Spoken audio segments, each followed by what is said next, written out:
복음의 세 가지 핵심이라는 제목으로 함께 은혜 나누고자 합니다.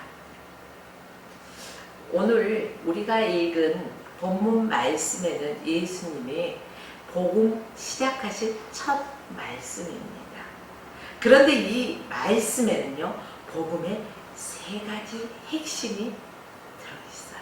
첫째는 때가 찼다라는 말씀입니다. 인생을 살아가면서 가장 중요한 때가 어느 때인지 우리는 깨달아 알아야 할 것입니다. 예수님이 때가 찼다고 하신 것은 하나님의 아들이 이 땅에 오셨다는 그러한 말씀입니다.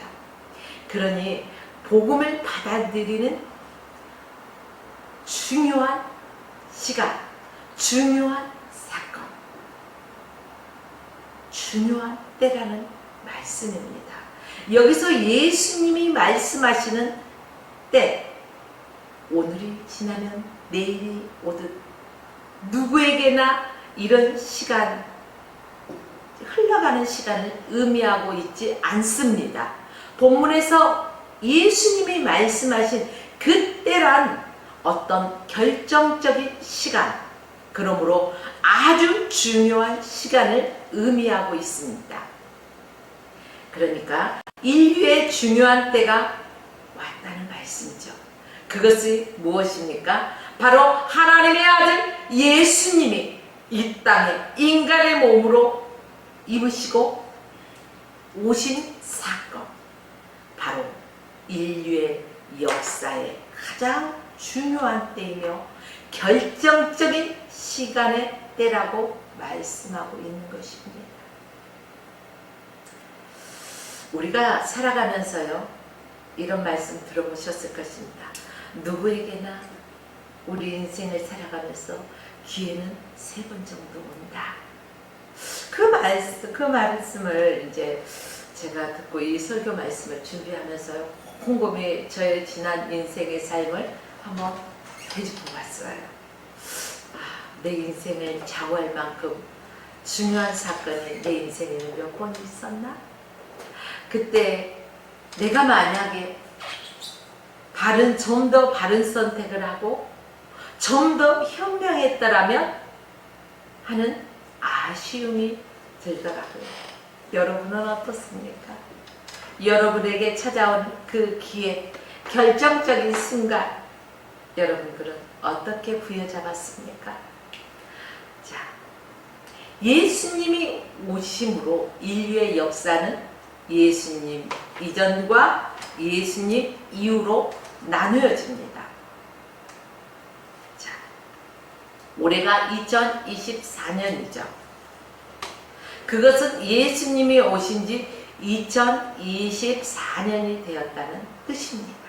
그만큼 예수님이 인류의 역사에 중요한 사건이라는 거예요. 예수님이 오심으로 인류의 역사가 바뀌었습니다.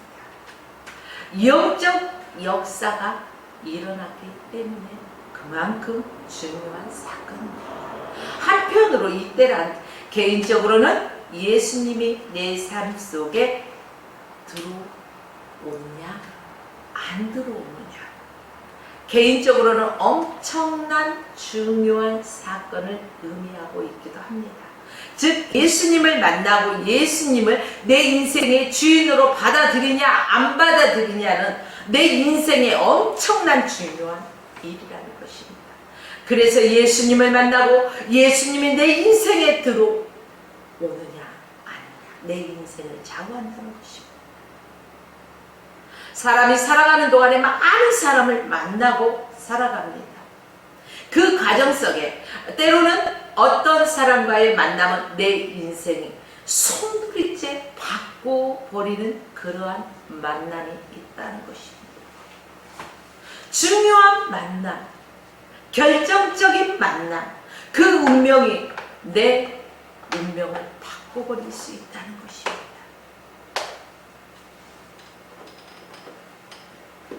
영국의 수상을 지낸 처칠 아시죠?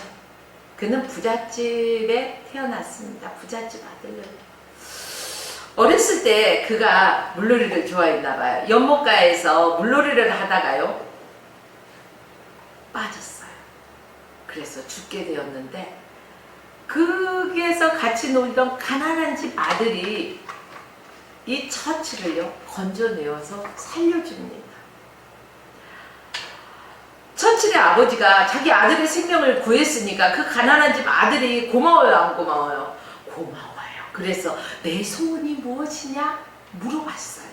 그랬더니 그 가난한 집의 아들이요, 저는 의사가 되는 게 꿈이에요. 그래서 처칠의 아버지가요 자기 아들의 생명을 구해줬기 때문에 그를 후원자가 됐잖아요. 그래서 공부를 시켜주는 거예요. 의학 공부를 시키고 의사가 되었어요. 가난했던 아이가 바로 처칠을 만남으로 인해서 그 꿈이 이루어질 수 있는 아주 중요한 계기가 되었습니다. 이 두 사람의 만남은 그것이 끝이었을까요? 아니요. 거기에서 끝나는 게 아니에요. 이제 성장했잖아요. 처칠은 의사가 되었고, 처칠을 구해줬던 그 가난한 집 아들도 의사가 되었고, 처칠도 이제 많이 했잖아요. 성령이 됐잖아요. 어느 날에 근데 폐렴에 걸렸어요, 처칠. 당시에 폐렴에 걸리면요, 치사율이 아주 높은 병이었어요. 아주 처칠은 꼼짝없이 죽을 수밖에 없는 그런 상황인데, 어렸을 때 처칠이 연못에 빠졌다고 했잖아요. 그때 물에서 건져 주었던 그 친구가 의사가 됐잖아요. 그런데 이 처칠의 소식을 들었어요. 그래서 이제 찾아와서 말합니다. 아직 실험전에 있는데, 이런 신약이죠.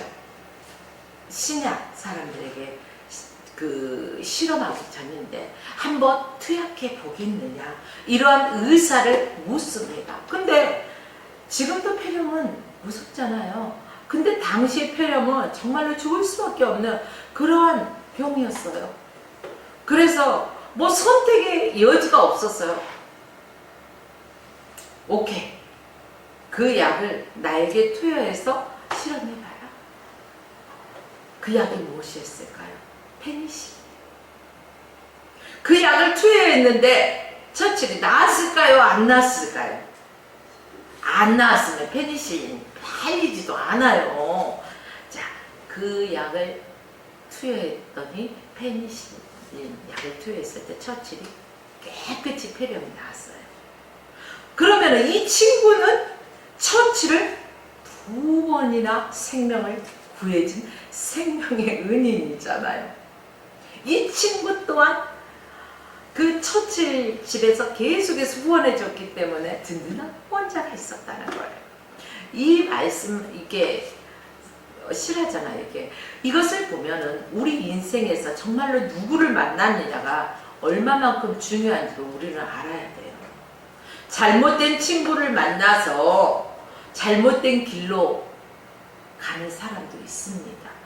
제가 정말로 착했는데 사람 하나, 친구 하나 잘못 만나서 잘못된 길로 갔구나 하는 사람도 있는데, 어떤 사람은 제가 정말로 성장할 때 정말 아니었고 찌질찌질 그랬었는데 사람 하나 잘 만나니까 저렇게 변화되어서 바른 길을 가는구나, 이런 얘기를 들어보셨을 것입니다. 이처럼 우리의 인생 가운데 아주 중요한 만남이 있다는 것입니다. 저와 여러분은 그 중요한 만남을 선택했죠. 누굴까요? 바로 예수 그리스도를 만난 것이 내 인생의 가장 큰 축복이고 가장 큰 행복이라는 것입니다. 그러므로 내가 예수 그리스도를 만남으로 인해서 내 삶이 변화되었습니다. 내가 예수 그리스도를 만나지 않았다면 지금 어떤 모습일까 한번 상상해 봤어요. 아마 세상 사람들과 별로 다를 바 없는 그러한 그 즐거움을 쫓아가는 그런 삶이 아니었을까 생각해 봅니다. 여러분과 저는요, 예수님을 만나고 또 그분을 나의 구주로 영접함으로 말미암아 인생의 수지 맞았습니다. 믿습니까? 그래요. 성경에 보면 예수님을 만나서 그 인생이 확 변한 사람이 있어요. 누굴까요? 물론 많이 있는데 한 사람을 꼽자면은요, 바로 베드로였어요. 베드로는 아주 평범한 어부의 아들이죠. 어부 출신이에요. 너무너무 평범해요. 그는 갈릴리 바다에서 평생 고기만 잡다 그 인생이 끝날 수밖에 없었겠죠. 그런데 그에게 어느 날 예수님이 찾아오셨어요. 나를 따르라 불러주시잖아요. 오늘도 저와 여러분이 이 예배 장소 예배당에 나올 수 있었던 것은요, 내가 나오고 싶어서가 아니라 주님이 불러주셨기 때문에 오늘도 이 자리에서 하나님을 찬양하며 하나님을 경배하면서 우리가 예배할 수 있는 줄 믿으시기 바랍니다. 바로 베드로에게 찾아오신 예수님. 그래서 이 어부였던 베드로는 예수님의 제자가 되었습니다. 기독교를 일으킨 역사적인 인물로 2000년이 지났음에도 불구하고 지금도 베드로의 이름이 얼마나 위대합니까? 시간 나지 않습니까? 그렇기 때문에 로마 바티칸에 가보면, 지금도 로마에 가면 베드로 이름을 딴 베드로 성당이 있을까요? 없을까요? 있어요. 카톨릭 본부의 바티칸 성당이 바로 베드로 성당입니다. 정말 어마어마하게 크다고 하죠. 베드로 성당은요, 베드로의 무덤이 있던 자리에 건축한 역사적 유물로 성당 그 남북 길이가 200m, 동서의 길이가 150m. 한번 생각해 보세요. 얼마나 큰지. 그 안에 미켈란젤로의 그 유명한 그러한 미술품들이요, 조각 하나하나가 값으로 따질 수 없는 예술품들이요, 그 안에 있잖아요. 그 중에 미켈란젤로가 5년 동안 그렸다는 시스티나 성당 천장과 그 천지창조의 그 유명한 작품, 여러분들 가보지 않았어도 또 TV를 통해서 누구나가 보았을 것입니다. 베드로가 예수님을 만난 결과 그 인생이 이렇게 어마어마하게 변했다는 것입니다. 여러분 지금 어떠한 처지에 놓여 있습니까? 여러분과 환경과 그 상황 속에서는 너무 힘들고 고나고 지친 상황이라 할지라도 예수님을 만난 인생은요, 분명히 변화된다는 것입니다. 내 인생에 찾아온 예수님만 부여잡고 그 예수만 믿고 따라간다면 우리의 인생도 변한다는 것입니다. 그래서 예수님이 오셨습니다. 때가 찼다고 말씀하셨습니다. 여러분에게 찾아오신 예수님, 여러분들은 인격적으로 그 예수님을 만나보셨습니까? 그런데 알아야 할 사실이 있습니다.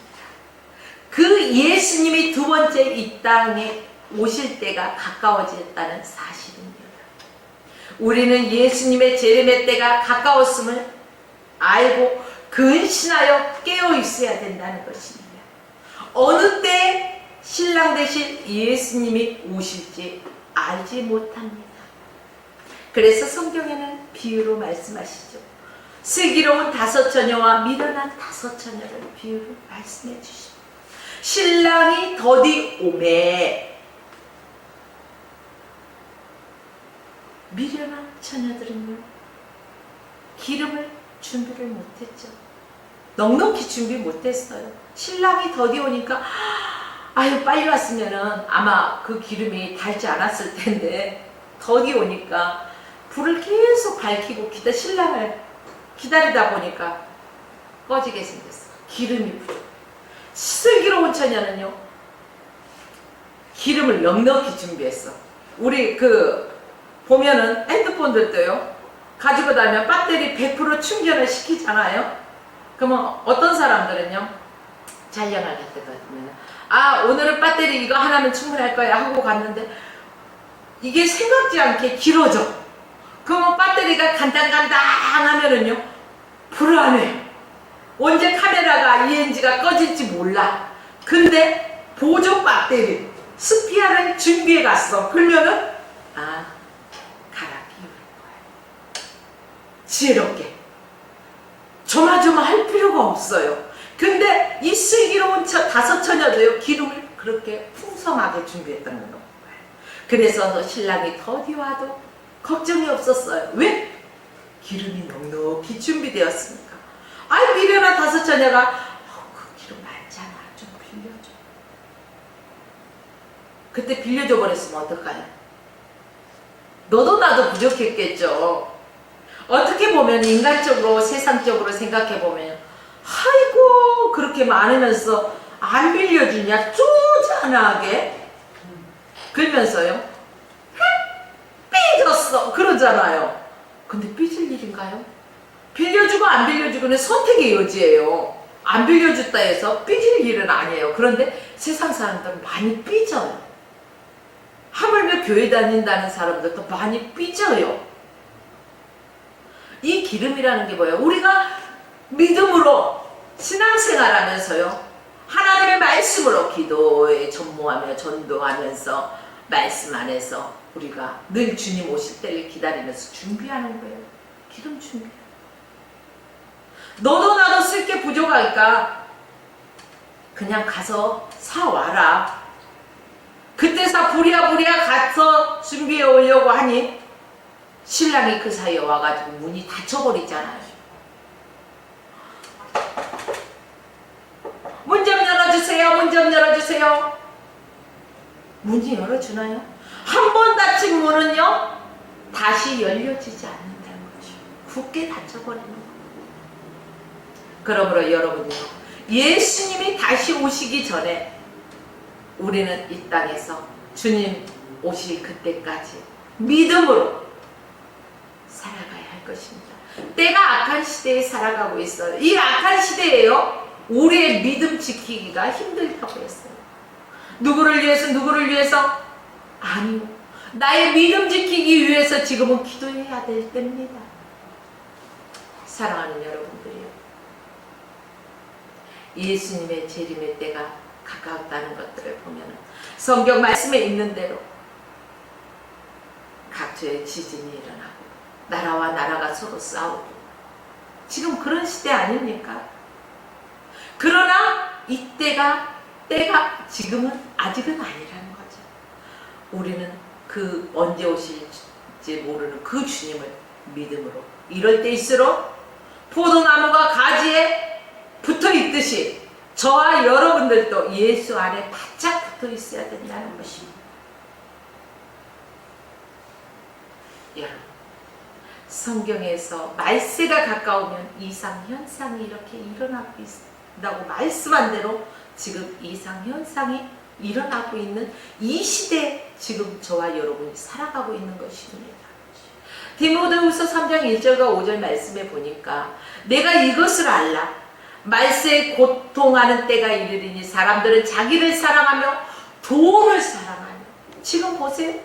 물질 만몬주의 해가지고요, 돈만 있으면 안 되는 게 없다고 하는 그런 시대 아닙니까? 이웃을 사랑하기보다는 내 자신만 사랑하고 모든 것을 외면하죠. 자기 중심적으로 되어버렸잖아요. 또 계속 말씀 볼까요? 교만하다는 거예요. 내가 최고. 주님이 최고잖아요. 모든 것은 주님이 나를 통해서 이루어 가시는 거예요. 나는 도구예요. 그런데 곳곳에 가보면은 내가 왜 내가가 들어갑니까? 이게 교만에서부터 시작되는 거 아닙니까? 또 해방하면 자꾸 두셋이 모이는 곳에 내가 그들과 함께하리라. 두셋이 모이는 곳에 왜 함께해요? 부르짖으라는 거예요. 하나님의 얼굴을 자꾸 구하라는 거예요. 그런데 어떻게 변했어요? 두세 시 모이면은요, 수근수근 남을 비방해. 여러분, 이러면 안 돼요. 부모를 거역하는. 옛날에요, 부모님의 그림자와 스승의 그림자는 그림자도 안 받는다고 했어요. 그런데 지금은 세상이 어떻습니까? 폐역한 시대가 되어버리지 않았습니까? 감사치 아니하며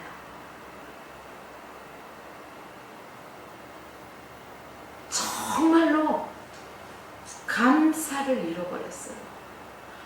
자꾸 보잘것없는 것에도 감사합니다. 감사합니다. 하나님의 은혜입니다. 우리가 이렇게 겸손하면서 감사할 수 있어야 되는데 당연한 것처럼 지금의 나의 나된 것은 다 하나님의 은혜잖아요. 그러면 감사해야 돼요. 당연한 것 하나 없다는 거예요. 근데 감사를 잃어버리면 당연한 것처럼 여긴다는 거예요. 거룩하지 아니하며 당구절이. 그래요. 하나님의 말씀으로 거룩함을 입어야 되는 거예요. 하나님 지정의. 하나님을, 아버지를 닮아가야 돼요. 요즘 TV에 보니까 DNA에 관한 그런 프로가 있더라고요. 그런 유전자, 부모로부터 염색체, XY 염색체, 부모로부터 물려받잖아. 그래서 저놈의 자식은 가르쳐주지도 않았는데도 어떻게 지혜미를 쏙 닮았었고 어떻게 지혜미를 쏙 닮았는 거, 그런 소리 들어봤잖아요. DNA. 저와 여러분은 하나님의 DNA, 정말로 하나님의 자녀, 양자잖아요. 그죠? 그러면은 하나님은 거룩하시다는 게 있어요. 그러면은 우리도요, 종의 신분에서, 우리 일부 예배 때 종의 신분에 대해서 계속 말씀하시더라고요. 그 종의 신분에서 벗어났어요. 예수 그리스도로 말미암아 종의 신분에서 벗어났어요. 자유함을 얻었어요. 하나님의 자녀가 됐어요. 그러면 보라, 옛 것은 지나가고 새 것이 되었다 말씀하잖아요. 우리는 하나님의 거룩함을 본받아 그분의 뜻대로 살아가야 하는 것입니다. 또 뭐가 있나요? 그 다음 원통함을 풀지 아니하며 참소치 아니하며. 근데 요즘은 어때요? 아이고 원통해 그러면서 조금만 저기 하면은요, 참소 고소하잖아요. 모함하고. 안 했는데도 야야야, 우리가 모여서 이렇게 짜면 하나 몰아서. 그래서 사람들이 모여서 한 사람 왕따시키고 죽이는 것은요, 일도 아니야. 근데 그거 성경에서 하지 말랬잖아요. 참소하지 말래요. 모함하지 말래요. 근데 지금 사회가 그렇게, 많은 사람들이 그렇게 하고 있어요. 요즘 또 그 다음 말씀 보면 절제하지 못하며 사나우며. 그래요. 요즘 운전을 하다 보아도요, 클락션 빵빵 하면은요, 앞에 탁 차 세워가지고 가로막고 막 하시는 분들이 있어요. 확 하면서요. 어떤 분들은 막 아주 그 분을 참지 못하고 보복운전? 뭐 이런 거 하면 돼요, 안 돼요? 안 되잖아요. 이게 왜 그럴까요? 절제하지 못해요. 그 분을 참지 못해요. 그러나 오늘 이 예배를 들으시는 여러분, 하나님의 말씀대로 우리는 절제. 예수님 뭐라고 했어요? 나는 온유하다, 겸손하다. 온유하고 겸손하면은요, 절제가 있는 거예요. 저와 여러분들 예수님만 바라보면 되는 거예요. 절제. 내가 절제했을 때, 우리 있잖아요. 참을인 3번이면은 살인도 면한다. 이 속담이 있듯이, 내가 절제를 했을 때는요, 그 사건이 정말로 불화로 커질 수밖에 없는 것에서도요, 잠잠해질 수 있는 거예요. 그래, 나 하나만 참. 그래요. 선한 것을 좋아하지 아니하며 배반하며 팔며 저급하고 그래요. 선보다 악을 쫓아가는 사람이 많아요. 그래서 넓은 문으로 들어가는 자가 많댔어요. 좁은 문으로 들어가는 자가 많댔어요. 넓은 문으로 돌아가는 자가 많겠죠. 그러나 저와 여러분들은 좁은 문, 좁은 길, 우리 예수 그리스도 한 분만 바라보고 나가야 할 것입니다. 경건의 모양은 있으나 경건의 능력은 부인하는 자들이 너무너무 많다는 것입니다.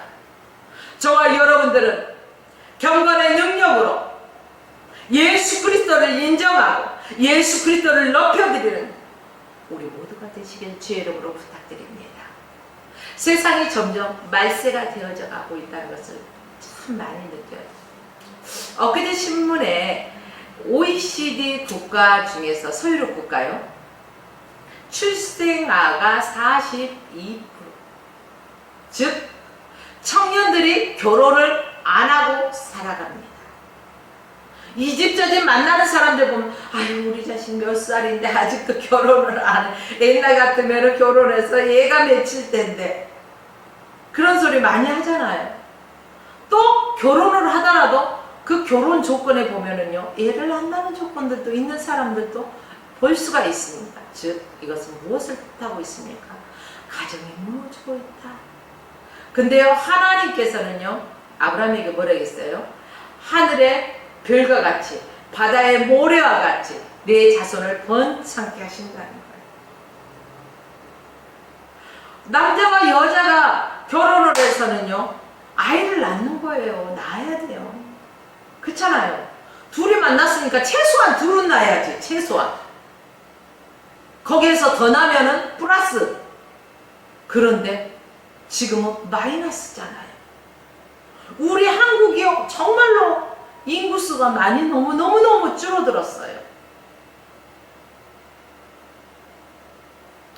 이게 아이를 낳지 않고 결혼하지 않는 게 다 가정들이 무너지고 말세의 현상이다. 이렇게 말씀에 비춰볼 수가 있습니다. 이럴 때일수록 예수님의 재림이 가까워졌다는 것을 저희들은요 느껴야 돼요. 아유 내 새끼 결혼 안 해서 탈이야. 그 집도 그러네. 하하하! 이게 아니에요. 아 주님 오실 날이 멀지 않았구나. 그래 우리는 더 엎드려서 더 하나님께 가까이 나가야 되겠구나 깨달아야 할 것입니다. 두 번째는 하나님 나라가 가까웠다는 말씀이에요. 예수님이 오셨을 때 유대인들은 예수님을 메시아로 생각하고 예수님이 다윗과 같은 능력으로 로마를 쳐부시고 정치적인 군사의 나라를 세울 것으로 생각했어요. 그런데 예수님이 그랬나요? 아니잖아요. 그래서 예수님을 배척하고 십자가에 못 박으라 외친 거 아닙니까? 그들의 기대감이 너무너무 컸는데 그래서 그 기대감에 예루살렘으로 예수님이 입성하실 때 어때요? 겉옷을 벗고 종려나무 가지를 들고 호산나 호산나 다윗의 자손으로 오신 예수여 호산나 호산나 하면서 흔들잖아요. 환영하잖아요. 이랬던 이들이 변질되었다. 즉 기적을 밥 먹듯이 체험했던 이들이에요. 예수님의 예루살렘 왕으로 등극하면 로마는 이제 끝장났다 하하하 하면서 예수님을 따라다녔겠죠. 그런데 예수님은 그 능력을 예루살렘에서 아무 능력도 행하지 않았어요. 무능하게 대제사장 무리에게 잡히시는 그 모습을 보고 그들은 실망했습니다. 예수님이 죄가 없으신 줄 알지만 십자가에 죽이라고 못 박으라고 그들이 외쳤어요. 여러분 예수를 못 사람들이 예수님을 십자가에 못 박으라고 했나요? 아니잖아요. 대제사장 우리들, 오늘날 목회자들이, 성도들이 하나님의 말씀으로 견고하게 세워져야 되는데 세상과 겸하여 하나님을 섬길 수 없는데 세상과 하나님을 겸하여 섬길 수 있다는 게 오해입니다. 오산입니다. 그러다 보니까 경건의 모양은 있으나 경건의 능력은 없는 거예요. 다시금 우리는 깨어나야 할 것입니다. 사랑하는 여러분들이요, 오늘날 일부 사람들은 예수 믿고 사회가 변하는 하나님 나라가 이루어져 정의 구원이 이루어질 것이라고 믿고 있습니다. 그러나 예수님이 말씀하신 나라는 결코 정치적인 나라를 의미하지 않습니다. 예수님이 오셨을 당시에도 그렇고 지금도 마찬가지예요. 예수 믿는다고 세상이 갑자기 뭐 천국이 되나요? 아니잖아요. 예수 믿는 대통령이 등장했다고 세상이 확 바뀌고 막 정치가, 정의가 막 실현되고 일어나요? 아니잖아요. 예수님이 말씀하신 하나님의 나라, 누가 그 마음을 지배하느냐가 핵심이에요. 지금 현재 여러분의 마음을 누가 지배하고 있느냐? 예수님이 내 마음을 지배하고 있다면은 내 마음에 천국이 이미 이루어진 것입니다. 예수님이 내 마음을 지배하고 있으면 내 안에 예수님의 사랑이 가득 차 있다는 것입니다. 우리 일부 예배 때 목사님은 하나님의 사랑에 대해서 말씀하시더라고요. 그래요. 그 하나님의 사랑, 예수님이 계신, 우리가 그 사랑이 가득 차 있어서 우리가 그 사랑을 베풀 수가 있는 거예요. 하나님의 사랑을 이웃과 이웃에 나눌 수 있는 거라는 것입니다. 여기에서도 내가 들어가는 것이 아니라 주님의 이름으로, 아까 주님 안에서라고 말씀하시더라고요. 그래요. 주님의 이름으로 내가는 없는 것입니다. 그래서 사도 바울은 빌립보 성을 전도하다가 감옥에 갇히게 되잖아요. 실컷 두들겨 맞고 감옥에서 찬송합니다. 여러분 전도하다가 옥에 갇혔다고 생각해 보세요. 어떤 반응을 보일까요? 그곳에서도 하나님 감사합니다, 주님을 찬양합니다, 경배합니다 할 사람이 있을까요? 더 많을까요? 아니면 호씩씩 부리고 내가 하나님을 믿고 전도하다가 기권이 나는데, 이런 사람이 많을까요?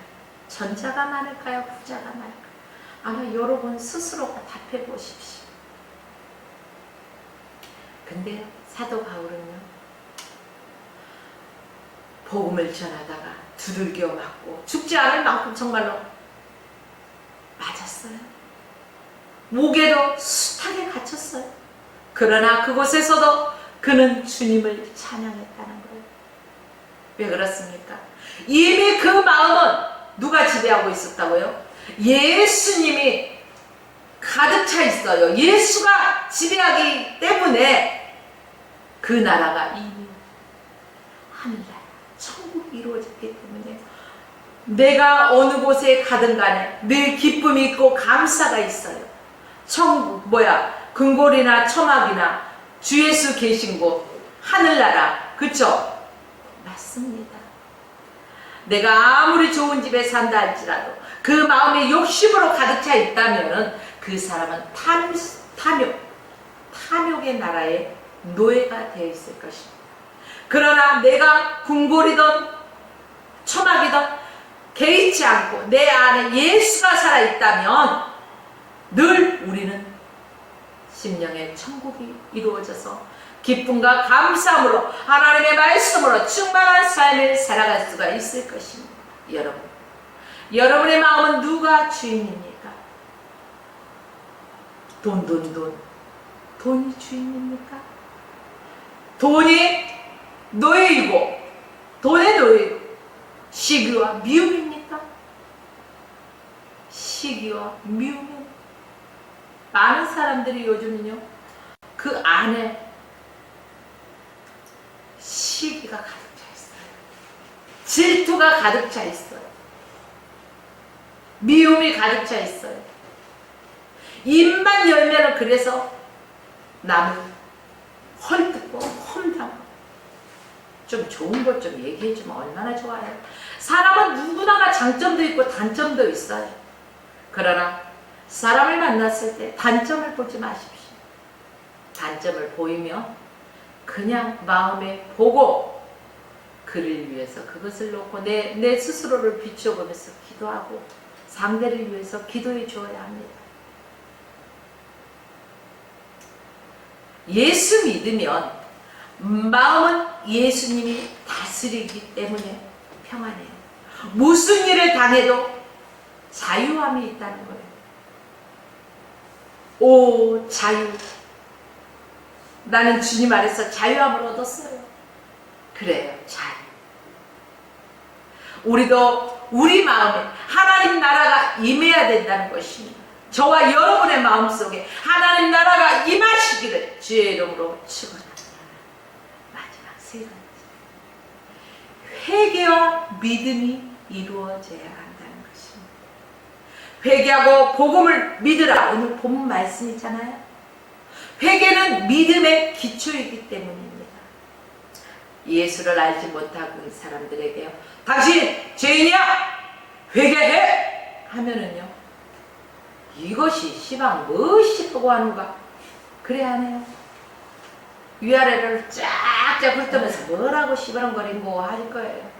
그러나 그 안에 예수가 있다면 나 자신을 하나님의 말씀의 거울로 비춰보고 하나님 잘못했습니다. 용서해 주세요. 하나님, 우리가 주님을 찾으면서요 회개하게 돼 있어요.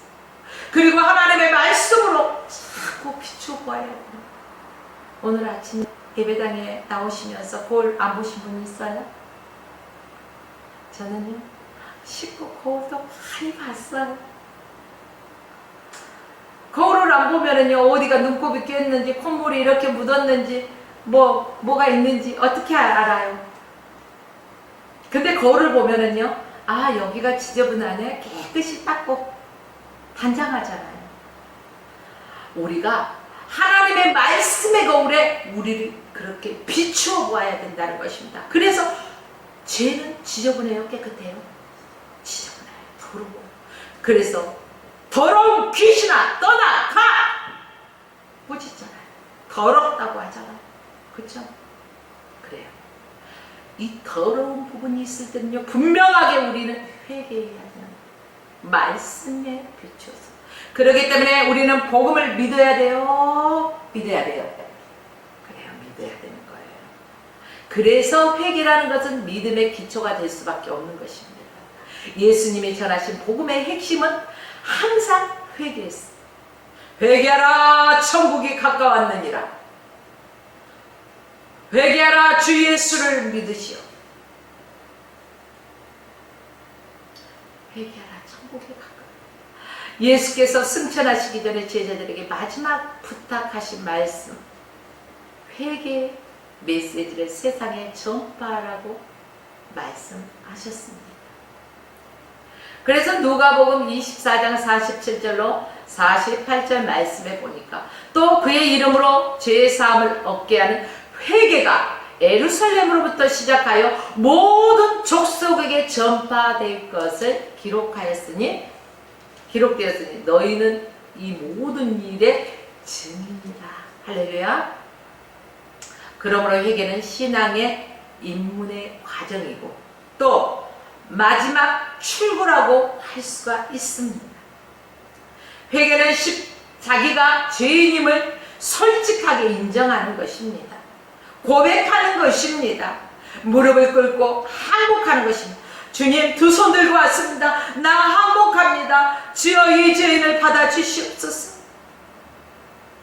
나 같은 죄인 용서받을 수 있나요?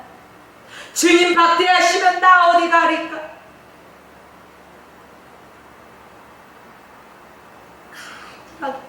우리는 회개의 역사가 우리의 심령 가운데 일어나야 할 것입니다.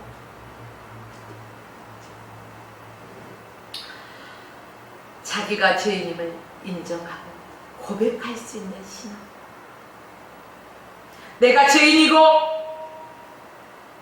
이것을 고백할 두 손을 드는 거예요. 전쟁터에서도요, 항복하는 것은요, 내가 졌어 하고 인정하는 거예요. 회개 없는 죄사함이 없습니다. 회개 없는 구원도 없습니다. 회개 없이 의로움도 없습니다. 회개 없이는 영생도 천국도 없습니다. 그래서 기독교가 전파되는 곳곳에 회개의 역사가 일어납니다. 미스바 대운동, 회개운동이에요. 회개운동. 다 모여서 하나님 없는 삶을 살았던 것들을 회개하는 회개운동이라는 것입니다. 지금 한국교회 한번 들어보십시오. 주인이 누구예요? 교회 예수 그리스도가 주인이시잖아요. 예수 그리스도의 피값으로 세워진 교회예요. 그런데 어떻습니까? 목사가, 장로가 주인이라고 여기에다가 뽕을 빵빵하게 넣어갖고 슉슉슉 올라가는 사람들 많이 있어요, 없어요? 물론 다 그런 건 아니에요. 이런 것들이 회개가 일어나야 된다는 것입니다. 참 성도, 참 목회자는 정말로 주님 앞에 두 손 들고 주님 앞에 회개하는 것입니다. 나 예수 믿을 때 회개하고 구원 받았는데요. 네, 잘하셨습니다. 예수 믿고 회개하고 구원받은 거, 그것 아담과 하와로부터 원죄로부터 죄 용서함 받은 것입니다. 그러나 여러분, 살아가면서 죄 안 짓습니까? 알고도 죄 짓죠. 누가 안 보니까 슬쩍 쓱 마음으로, 눈으로, 생각으로 수없이 범죄하잖아요. 이런 것들을 우리는 회개해야 한다는 것입니다. 여러분, 종이 한 장은 쉽게 찢어집니다. 맞나요? 틀리나요? 종이 한 장 쉽게 쫙 찢어져요. 그런데 책 한 권, 종이를 많이 모아놓으면 책이 되잖아요. 두꺼운 책을 집에서 찢어보십시오 하면 이게 찢어져요? 이렇게? 한 번에? 안 되죠. 이게 죄벽이 이렇게 두꺼워지면은요, 회개하기도 힘들어요. 왜? 화인 맞아가지고 제가 죄인지도 몰라서. 그러나 여러분, 그날 아침에 기도로 하루를 열고 시작하죠. 그러면은 반드시 기도로 하루를 마감해야 할 것입니다. 내가 오늘 하루의 삶 속에 고람되어 하나님 앞에서 나의 삶을 비추면서 내가 부지중이라도 잘못한 것은 없는지 우리는 하나님의 말씀으로 비춰보고 회개하고 기도로 문을 잠그고 잠자리에 들어야 할 것입니다. 그리고 하루의 삶에 감사가 있어야 할 것입니다. 사랑하는 여러분들이요, 한국교회도 기독교가 들어오면서 일어난 일이, 복음을 받아들이는 사람들이요, 그 삶이 변했다는 것입니다. 그 삶이 변했다는 것은 회개의 역사가 불릴 듯 일어났다는 것입니다. 그때 한국교회는요, 부흥의 물결이 일어났어요. 비닐하우스만 치고 예배를 드려도요, 막 사람들이 모였어요. 어디에서 개척하던가. 부흥의 역사가 일어났어요. 그때는요, 교회들마다 뜨겁게 기도하는 교회가 많았어요. 그러나 요즘 정말로 성도들이 이런 소리를 하더라고요. 너무너무 답답해서, 죽을 것 같아서 하나님 앞에 기도하려고 예배당을 찾았는데 예배당의 문이 굳게 닫혀 있더라. 예배 시간에는 열려 있는데 닫혀 있는 교회들이 많다는 것입니다. 내 집은 뭐하는 집이에요? 만민이 기도하는 집이다.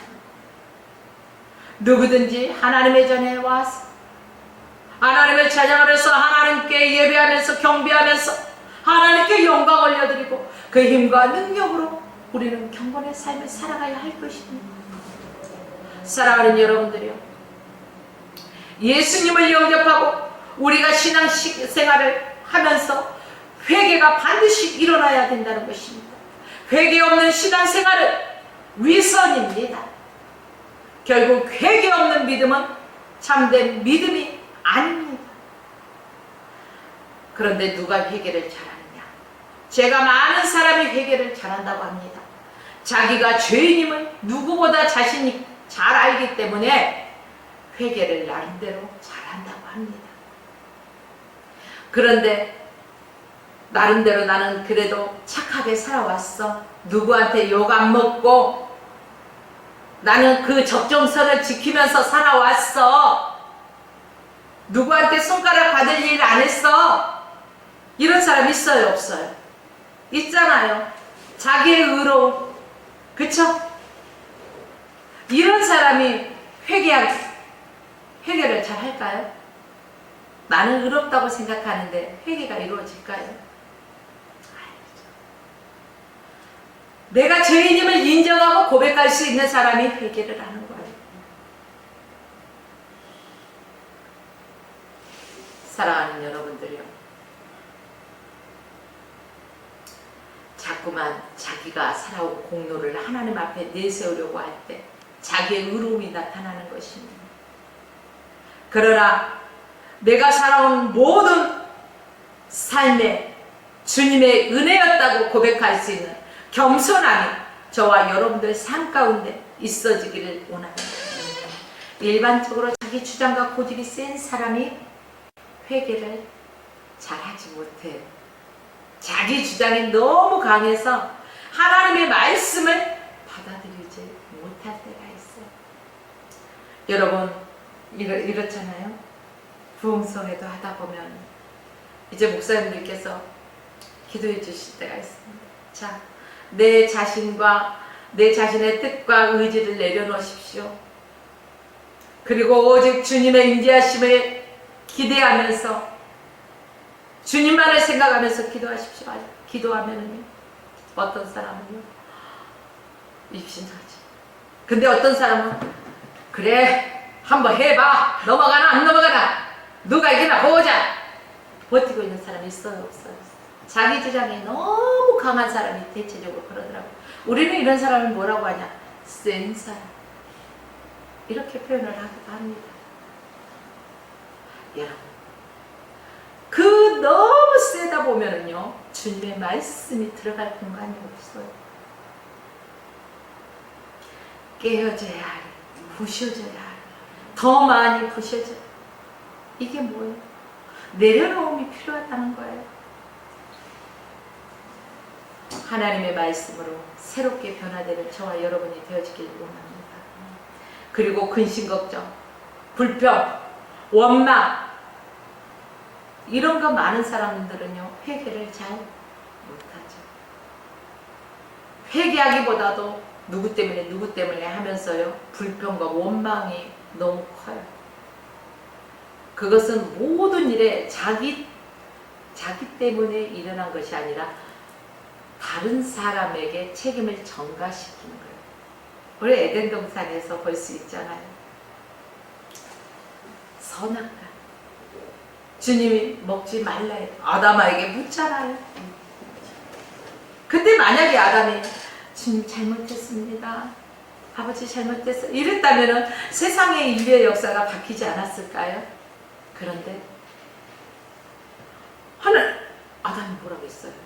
하고 있는데 뼈 중에 뼈, 살 중에 살이라고 눈에 넣어도 안 아프게 정말로 그런 고백을 했단 말이에요. 뼈 중에 뼈, 살 중에 살이라고. 그런데 선악과의 문제 딱 걸리니까 회피하잖아요. 하나님이 나에게 주신 그 여자가 나한테 먹게 했잖아요. 아니 뼈 중에 뼈, 살 중에 살이면은 아니 설상가상으로 아내가 잘못했어도 아유 가만히 있어, 내가 잘못했다 할게.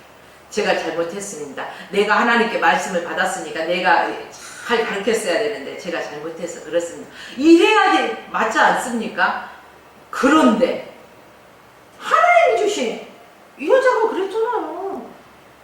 핑계대잖아요. 또 하나는 어떻습니까?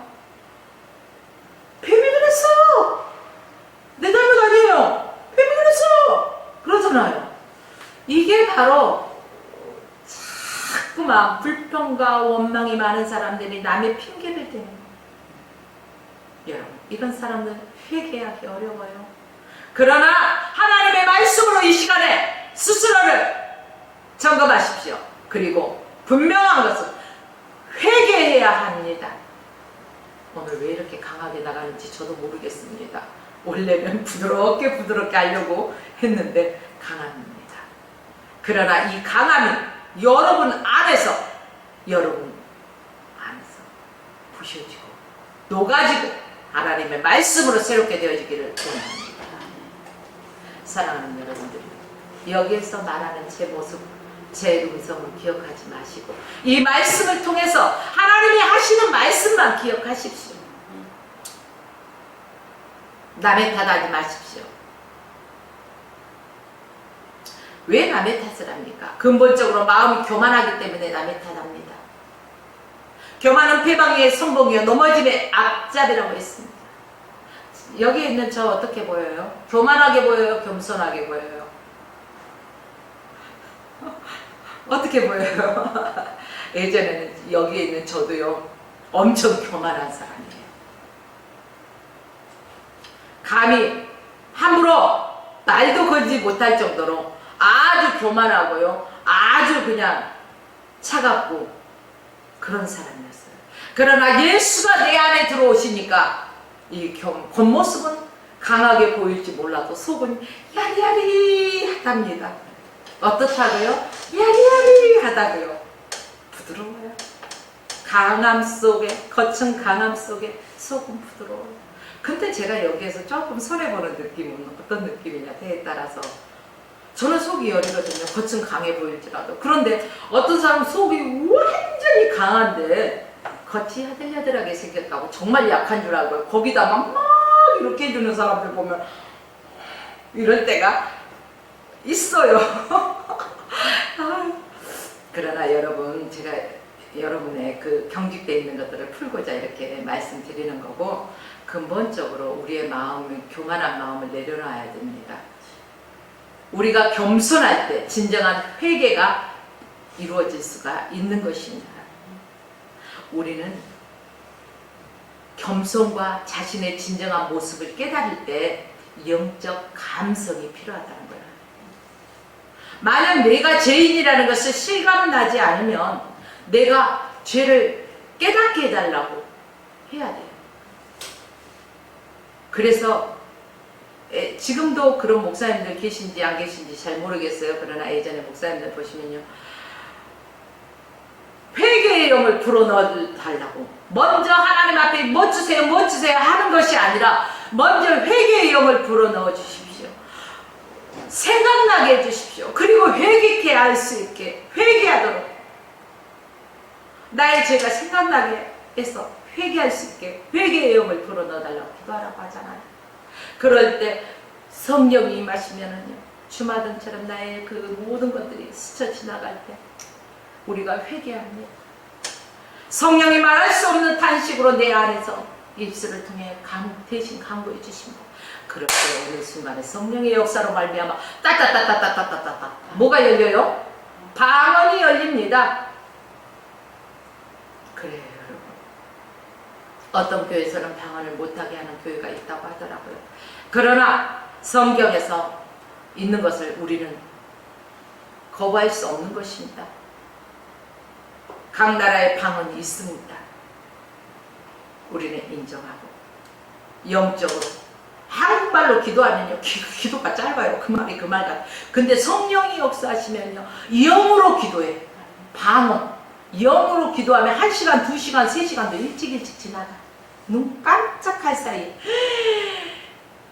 이런 소리가 나와요. 그렇게 깊은 기도를 할 수가 있어요. 여러분, 아직까지 방언 받지 못하신 분들 먼저 회개하시고 회개의 영을 불어넣어 달라고 하시고 또 방언도 달라고 하세요. 그리고 기도하시오. 또 방언을 받으신 분은요 통변의 은사도 달라고 하십시오. 하나님이 주신 은사들은요 받아서요 나의 영광을 위해서 하는 게 아니라 믿음을 극대화시키는데 사용해야 돼요. 하나님의 영광을 위해서 사용해야 되는 거예요. 뭐 은사를 받았다 해서 막 저 사람 보니까 뭐해 남의 흠을 보나요? 아니요, 그건 잘못됐다고 저는 생각합니다. 왜요? 하나님이 인격적인 분이셔요. 남의 질성을 드러나게 보이게 하시는 게 아니에요. 여러분, 그 은사는 하나님의 영광을 위해서 사용하라고 주신 것입니다. 믿음 없는 자를 믿음을 극대화시키는데 끌어올리는데 사용하라고 주신 것입니다. 잘났다 자랑하고 남을 판단하고 이러라고 준 거 하나도 없어요. 사랑하는 여러분들이요, 본문 15절 말씀 끝으로 오늘 말씀을 마치려고 하는데, 회개하라. 회개하라는 것은 뭐예요? 과거형이에요? 현재형이에요? 미래형이에요? 현재 진행형입니다. 우리가 이 땅에 숨쉬고 살아가 육신의 몸을 입고 살아가는 동안에는요 그날 짓는 죄와 허물들을 하나님 앞에 내려놓고 회개하는 것입니다. 진행형, 현재형입니다. 헬라어에서 현재형은요 어떤 거냐, 계속적으로 회개해라 이런 말씀입니다. 회개 한 번 했다 끝나는 거 아닙니다. 분명하게 회개는 진행형, 현재형입니다. 지속적입니다. 내가 살아있는 동안에 우리는 회개할 수 있는 기회가 있는 것입니다. 나의 죄성을 깨닫고 회개하고 예수 그리스도를 믿고 하나님의 자녀로 온전하게 거듭나는 거룩한 신앙생활을 하는 저와 여러분의 삶이 되어지길 주의 이름으로 축원하며 말씀을 마칩니다.